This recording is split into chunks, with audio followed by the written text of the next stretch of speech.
মাহফিল বড় পবিত্র মাহফিল। বাস দোয়া করবেন দুর্নীতিবাদদের বিরুদ্ধে সবাই ঐক্যবদ্ধ থাকবে।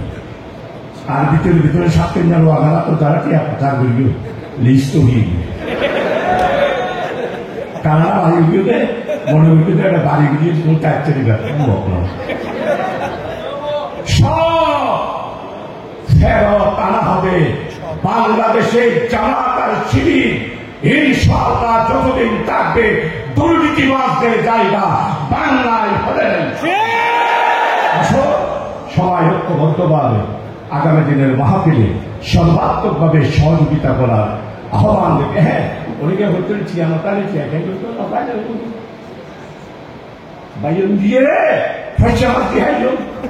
অসুবিধা কি আছে?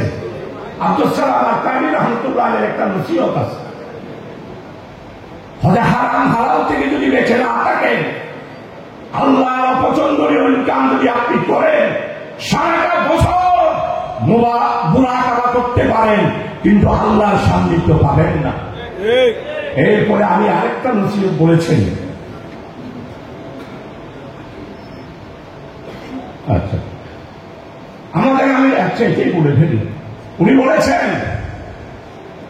যদি আপনি আল্লাহর পছন্দনীয় কোন ধরনের ইনকাম যদি আপনি করে থাকেন, সারাটা বছর মুরাকাবা মুশাহাদা করলেও আপনি আল্লাহকে পাবেন না।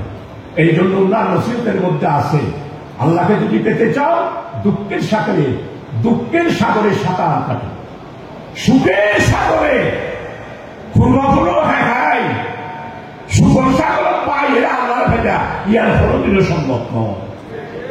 সুখের সাগরে বেশে পূর্বাপুরো হয় নদীর ওই তীরে সবার অপেক্ষা করতেছে, শয়তানকে পাবে, আল্লাহকে পাওয়া সম্ভব। এটা আমার কথা না, আব্দুল সালাম আকানি হজরতের কথা। তার খলিফা এরা আছে আর হাফেজ সাহেব মৌলানা নাসিরউদ্দিন সাহেব খেয়াল করি এটি তার দেখা আসলে সুপুরিকে খেয়াল বেশি। আর কাজী নাসিরউদ্দিন সাহেবের তো তারা সুপুরিকে খেয়াল বেশি। আমি আরাম আয় বৌদি ইনকে খেয়াল বেশি। আল্লাহকে যদি পেতে চান দুঃখের সাগরে আপনাকে বাঁচতে হবে। সম্মানিত ভাইরা, আমাদের আমির জামাত ঘোষণা করেছে বাংলাদেশের সংখ্যালঘু আর সংখ্যাগুলোর মধ্যে আমরা জামাত শিবিরেরা ভেঙে চুরমার করে দেব। বাংলাদেশে সংখ্যালঘু হিন্দু বৌদ্ধ খ্রিস্টান আর সংখ্যাগুলো মুসলমান এর মধ্যে কোনো ব্যবধান নাই। আমরা সবাই বাংলাদেশের নাগরিক, সমানভাবে আমরা স্বাধীনতার স্বাদ ভোগ করব। তাই কোন ধরনের সাম্প্রদায়িক সম্প্রীতি নষ্ট হয় এইরকম কোন বক্তব্য, এইরকম কোন আচরণ আমার মনে হয় আপনাদের সবার কাছে বলবো, এইরকম যদি আচরণ করেন তাহলে আপনি মুসলমান হিসেবে রাসূলুল্লাহ সাল্লাল্লাহু আলাইহি ওয়াসাল্লামের হাদিসকে আপনি অস্বীকার করবেন। বাস দোয়া করবেন। 12 বছর পরে বক্তব্য রাখতে পারলাম, আল্লাহর মেহেরবানি।